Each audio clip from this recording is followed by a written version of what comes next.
Para jamaah Musala, Al-Ihsan dan ASN di lingkungan pusat pemerintah Kabupaten Aceh Timur menggelar acara Halal Bihalal, Kamis, tanggal 18 April tahun 2024. Kegiatan ini digelar sebagai ajang silaturahmi pasca Hari Raya Idul Fitri 1445 Hijriah, sekaligus untuk memperkokoh persatuan dan kebersamaan sesama para abdi negara di lingkungan pusat pemerintahan Kabupaten Aceh Timur.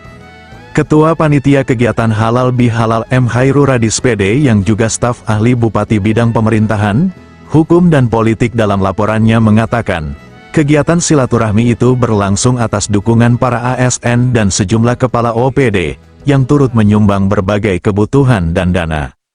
Kekompakan para jamaah dan ASN ini patut kita apresiasi, yang telah menyumbangkan sedikit rezekinya untuk acara ini, sehingga kegiatan ini terlaksana, sebut Om JK sapaan akrab M. Hairul Radi.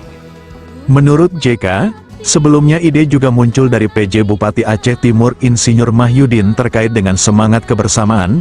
Sejurus dengan itu, sejumlah jamaah Musala, Al-Ihsan yang ada di kompleks perkantoran ini juga berinisiatif untuk menggerakkan kegiatan silaturahmi. Alhasil, sejumlah dana terkumpul dalam waktu singkat, dan masakan kuah belangong yang dipadukan dengan ikan bakar menjadi menu andalan dalam acara itu. PJ Bupati Aceh Timur Mahyudin dalam sambutannya sangat mengapresiasi kegiatan itu. Ia juga berharap agar para ASN tetap semangat dalam bekerja serta mampu mengendalikan diri agar menjadi lebih baik.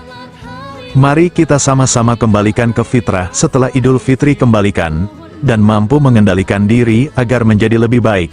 Dengan kemenangan di Hari Raya Idul Fitri kemarin, hari ini kita sama-sama memperjuangkan kembali agar Aceh Timur lebih gemilang dan semakin baik, harap Mahyudin.